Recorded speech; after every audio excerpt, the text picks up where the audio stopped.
অনেকেই বলে মেয়েরা নাকি কাঁচের মতো, খুব ভঙ্গুর, একটু আঘাতেই ভেঙে চুরমার হয়ে যায়। কিন্তু আমি যখন নিজের চারপাশে নারীদের দিকে তাকাই, বিশেষ করে তাদের জীবনের গল্পগুলো শুনি, আমার মনে হয় এই ধারণাটা কত ভুল। মেয়েরা আসলে কাঁচের মতো নয়, মেয়েরা হলো নদীর মতো, আপাত দৃষ্টিতে শান্ত, কিন্তু দরকার হলে পাথর কেটেও নিজের রাস্তা বানিয়ে নিতে পারে। আজ আমি আপনাদের এমন একটা গল্প শোনাবো যাকে এই সমাজ বারবার ভাঙার চেষ্টা করেছে, কিন্তু প্রতিবার সে আরো শক্ত হয়ে ঘুরে দাঁড়িয়েছে।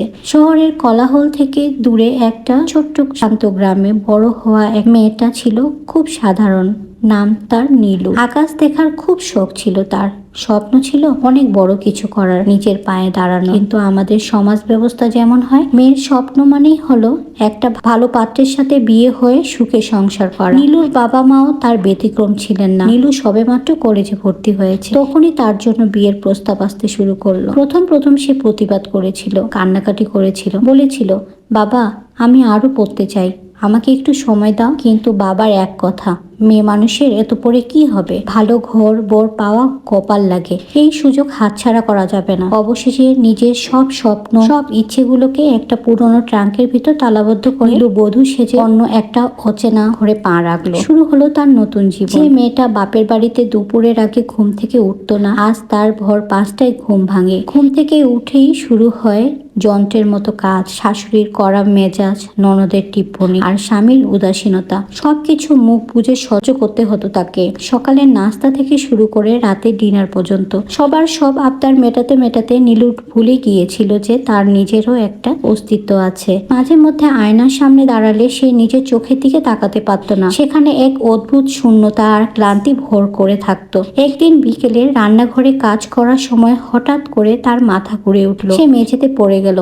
হাসপাতালে নেওয়ার পর ডাক্তার জানালেন নীলু মা হতে চলেছে। এই খবরটা যেন তার জীবনে এক তিলতে রোদের মতো এলো। সে ভাবলো এবার হয়তো সবকিছু ঠিক হয়ে যাবে, স্বামীর ভালোবাসা পাবে, শাশুড়ির মন গলবে, একটা সন্তানের মুখ চেয়ে সে সব অপমান ভুলে আবার নতুন করে বাঁচার স্বপ্ন দেখতে শুরু করলো। কিন্তু বিধাতা হয়তো তার জন্য অন্য কিছু লিখেছে। সন্তান জন্মের পর জানা গেল বাচ্চাটা বিশেষ চাহিদা সম্পূর্ণ।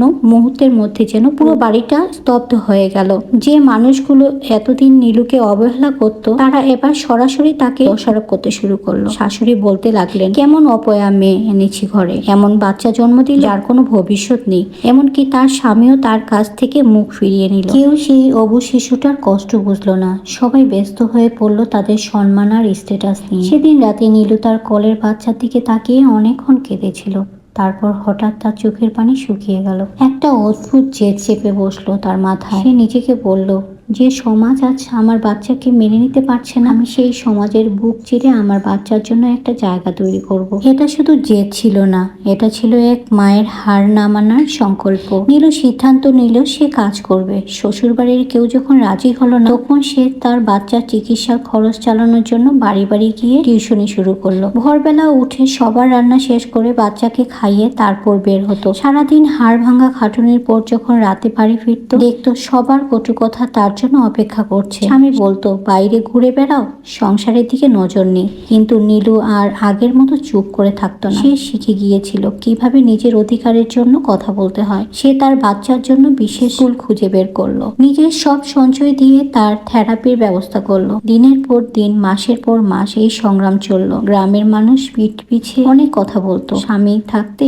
মেয়ে মানুষের এত বাইরে বের হওয়া কি দরকার। কিন্তু নীলু সেসব কথা কানেই তোলেনি। তার পাখির চোখ ছিল তার সন্তানের ভবিষ্যৎ। বছর কয়েক পর নীলুর অক্লান্ত পরিশ্রমে তার সন্তান যখন নিজের পায়ে দাঁড়াতে শিখলো, যখন সে প্রথমবার তার ভাঙা ভাঙা গলায় মা বলে ডাকলো, সেদিন নীলুর মনে হলো সে পৃথিবীর সবচেয়ে বড় যুদ্ধে জয়ী হয়েছে। সেই মুহূর্তে তার মনে হলো যে মানুষগুলো তাকে ভাঙার চেষ্টা করেছিল, তারা আসলে তাকে গড়ার সুযোগ করে দিয়েছিল। সে নিজেকে প্রমাণ করেছে। সে প্রমাণ করেছে যে একটা মেয়ে চাইলে হিমালয় জয় করতে পারে, যদি তার ইচ্ছা শক্তি প্রবল থাকে। নীলুর গল্প শুধু একটা মেয়ের সংগ্রাম নয়, এটি প্রতিটি নারীর গল্প, যারা প্রতিদিন কোনো না কোনো বাধা অতিক্রম করছে। কেউ ঘরের ভেতরে, কেউ ঘরের বাইরে। সমাজ আপনাকে অনেক তকমা করে দেবে, দুর্বল বলবে, কিন্তু আপনার ভেতরের শক্তিটা আপনি নিজেই জানেন না, যতক্ষণ না পর্যন্ত আপনাকে সেই শক্তির পরীক্ষা দিতে হচ্ছে। মনে রাখবেন, নদীর মতো একদিন না একদিন সাগরে ঠিকই মিশে যায়। হার না মানা হলো তাদের স্বভাব, আর জয় করা হলো তাদের পরিচয়।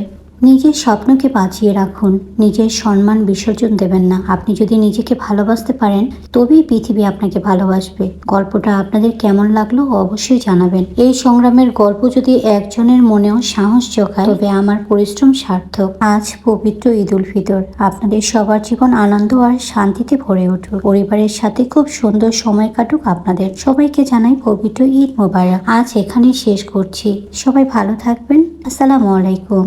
আল্লাহ হাফেজ।